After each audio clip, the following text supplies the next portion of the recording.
પરંતુ એમની સાથે આ ચર્ચાને આગળ વધારીએ એ પહેલાં આપણી સાથે એક આઈપીઓનું મેનેજમેન્ટ આપણી સાથે જોડાઈ રહ્યું છે અને એક કંપની છે બંસલ વાયરની 243થી 256ની આ કંપનીની શેર પ્રાઇસ છે અને સ્ટેનલેસ સ્ટીલ વાયર મેન્યુફેક્ચરિંગ કારોબારમાં કંપની કામ કરે છે. 745 કરોડના તેઓ ફ્રેશ ઇસ્યુ લઈને આવ્યા છે અને સંપૂર્ણ જે ઇસ્યુ છે એ ફ્રેશ ઇસ્યુ છે. તો આવો આપણે આ કંપનીના મેનેજમેન્ટ સાથે વાત કરીએ. આપણી સાથે અત્યારે બંસલ વાયર ઇન્ડસ્ટ્રીઝના એમડી અને સીઈઓ પ્રવીણ બંसल અને चेयरमैन અને whole time director Arun Gupta ji अपनी साथ जुड़ाई गया है. प्रणव जी और अरुण जी, सर आप दोनों का बहुत बहुत स्वागत सीएनबीसी बाजार में. और प्रणव जी, सबसे पहले आपसे ही स्टार्ट करना चाहूँगा. देखिए, जो कैसे ये पूरा आईपीओ का जो प्रोसीडिंग होगा वो आप अभी कहाँ पर यूज़ करना चाहेंगे, क्योंकि आप एक एंटायरली फ्रेश इशू लेके आ रहे हैं, तो कोई ग्रोथ टर्म्स में इसका यूज़ होगा आगे आने वाले टाइम में? तो सर, मैं आपको पहले थोड़ा सा अपना कंपनी का बैकग्राउंड देता हूं ताकि आपको पता चले कि हम कैसे ग्रो कर रहे हैं और कहाँ हम ये यूज करेंगे. तो आज हमारी कंपनी है जी, जो हम steel and stainless steel wire बनाते हैं. 3 वर्टिकल्स हैं हमारे पास: high carbon wires, low carbon wires, तीसरा स्टेनलेस स्टील. आज 85 साल हमें हो गए हैं एज प्रमोटर्स. मैं अपनी फैमिली का 3rd जनरेशन हूँ इस बिजनेस में. और आज 85 साल में आज हम इंडिया की दूसरी सबसे बड़ी कंपनी है स्टील वायर की, और स्टेनलेस स्टील वायर में हम इंडिया की सबसे बड़ी कंपनी है आज. तो हम आप देखेंगे 10 साल से भी हमने ग्रो करा है 18 से 20% हर साल. ऐसा कोई साल नहीं है जिसमें हम ग्रो नहीं कर पाए. और पैट लेवल पे हमने पिछले 10 साल में 30% हर साल की ग्रोथ करी है. अब ये ग्रोथ करते करते ये ग्रोथ को हमने फंड करा है डेट के थ्रू भी और अपने इंटरनल एक्रूवल से. ऐसे ही एक नया प्लांट अभी हम लगा रहे हैं, जो आज हमारी कैपेसिटी है 2.5 लाख टन की. उसको हम सीधा 3.5 लाख टन का एक नया प्लांट लगा रहे हैं, ताकि 2.5 से हम 6 लाख टन पे कैपेसिटी में जंप कर रहे हैं. और उसके लिए हमने 500 करोड़ रुपए का वो टोटल प्रोजेक्ट था, जिसमें हम 350 करोड़ रुपए लास्ट ईयर तक हम खर्च कर चुके हैं और बाकी भी इस साल खर्च हो रहे हैं. तो इसके लिए जो हमने थोड़ा बहुत डेट लिया है उसकी रीपेमेंट है. बाकी फ्यूचर की जो रिक्वायरमेंट्स हैं जी हमारी वर्किंग कैपिटल की, उसको हम फंड करेंगे. ठीक है सर. और अरुण जी, आपसे मेरा सवाल ये रहेगा कि अभी आपने जैसे बताया कि कैपेसिटी को ग्रो करने के लिए आपके पास कैपेक्स प्लान है, तो अभी के लिए टोटल कैपेक्स कितना लाइनअप है, और यहाँ पे फंडिंग अगर आप बता सके कि कैसे होगा, और ये कैपेक्स जो है उसके बाद कैपेसिटी कैसे आगे बढ़ती हुई दिखेगी? हमने जो कैपेक्स है वो टोटल 500 करोड़ का है, जिसमें 3.5 लाख टन का प्लांट लग रहा है हमारा. ऑलमोस्ट लग चुका है, प्रोडक्शन भी थोड़ी बहुत स्टार्ट हो चुकी है. उसमें हमने 300 करोड़ रुपए का टर्म लोन बैंक से सैंक्शन कराया. 200 करोड़ रुपए कंपनी के अपने अप्रूवल्स एंड इक्विटी वगैरह थी. आउट ऑफ 500 हमने 350 करोड़ रुपए पिछले 31 मार्च तक हम इन्वेस्ट कर चुके हैं. उसमें 200 करोड़ रुपए टर्म लोन है और 150 करोड़ रुपए कंपनी ने अपना लगाया था.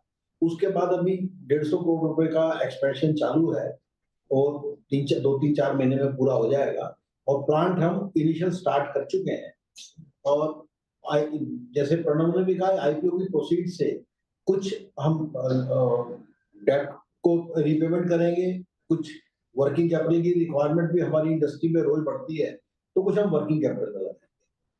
इसके साथ साथ मैं कुछ ऐड करना चाहूंगा इसमें. जैसे आपने बोला कि हम क्या यूटिलाइजेशन देख रहे हैं, तो इसके ऊपर मैं आपको ये बता सकता हूँ कि हम एक ऐसी इंडस्ट्री में हैं आज जिसमें हम इंडिया की दूसरी सबसे बड़ी कंपनी होने के बाद भी 6% मार्केट शेयर पे. तो हमारी इंडस्ट्री काफी बड़ी है आज, और हमें ग्रोथ की अच्छी पोटेंशियल दिखती है. दूसरा, हम एक ऐसी पोजीशन पे आ गए हैं आज अपनी इंडस्ट्री में जहां पे हमारे बाद ऐसी कोई कंपनी नहीं है जिसका साइज हमसे आधा भी हो. तो हम ऐसा लगता है हमें कि हम काफी यूनिकली पोजीशन है. और ये इंडस्ट्री जो हमारी वायर की इंडस्ट्री है, उसने लास्ट 5 साल में 6 से 7% ग्रोथ करी है हर साल. उसके अगेंस्ट हमने 18 से 20% अपनी ग्रोथ करी है. और आगे आने वाले कुछ सालों में हम ये देख सकते हैं कि हमारी इंडस्ट्री 6-7% की जगह उसमें 20 से 30% एक्स्ट्रा ग्रोथ करेगी। तो 6-7 की जगह हम 8 से 10% ग्रोथ देख रहे हैं अपनी इंडस्ट्री में होता हुआ। तो इसी हिसाब से हमारा ये जो केपेक्स है अपनी कैपेसिटी को तकरीबन 2.5 गुनी करने का इसी हिसाब से हमने लगाया है।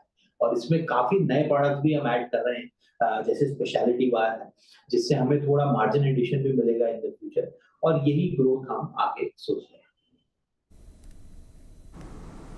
जी प्रणव जी, आपने बहुत अच्छी तरीके से समझाया आपके प्रोडक्ट में खास करके मार्केट शेयर के बारे में और कैपेसिटी आपके यूटिलाइजेशन का जो अभी लेवल है उसके बारे में। लेकिन सर एक चीज़ आपसे ये भी जानना चाहूँगा कि हाल के आपके कस्टमर मिक्स, जो एंड कस्टमर मिक्स है, वो अभी कौन कौन सी इंडस्ट्रीज़ है, और क्या आने वाले टाइम में जैसे हम लोग थोड़ा ट्रांजिशन पावर में और उसमें देख रहे हैं कि वहाँ पर हमें कोई चेंज होते हुए दिख रहा है, या तो आप अभी कोई चेंज नोटिस कर रहे हैं इंडस्ट्री के अंदर? बिल्कुल सर। तो बड़ा अच्छा क्वेश्चन है जी। मैं आपको पहले ये बताता हूँ कि हमारे कहाँ एप्लीकेशन है, किस-किस जगह हमारा ये वायर लगता है। जैसे हाई पावर वायर का जो हमारा वर्टिकल है वो ज़्यादातर ऑटोमोटिव सेगमेंट में यूज़ होता है। आप देखेंगे जो आपके गाड़ियों के या बाइक्स के जो स्प्रिंग्स होते हैं, शॉकर जो होते हैं, उसमें हमारी वायर के स्प्रिंग लगते हैं। ऐसे ही ऑटो केबल जैसे brake cable, clutch cable, sunroof cable, इस तरीके के प्रोडक्ट्स हैं। ऐसे ही लो कार्बन वायर हमारा जनरल इंजीनियरिंग पर्पसेस में, फेंसिंग में, केबल इंडस्ट्री में लगता है। और स्टेनलेस स्टील जो हमारा प्रोडक्ट है वो एक ऐसा प्रोडक्ट है जो बाकी स्टील वायर्स को रिप्लेस करता है, क्योंकि जैसे-जैसे कस्टमर क्वालिटी कॉन्शियस हो रहा है, तो they are moving towards stainless steel. तो इस तरीके से कंज्यूमर ड्यूरेबल सेगमेंट्स में आप देखेंगे हमारी स्टेनलेस स्टील की ज़्यादा खपत है।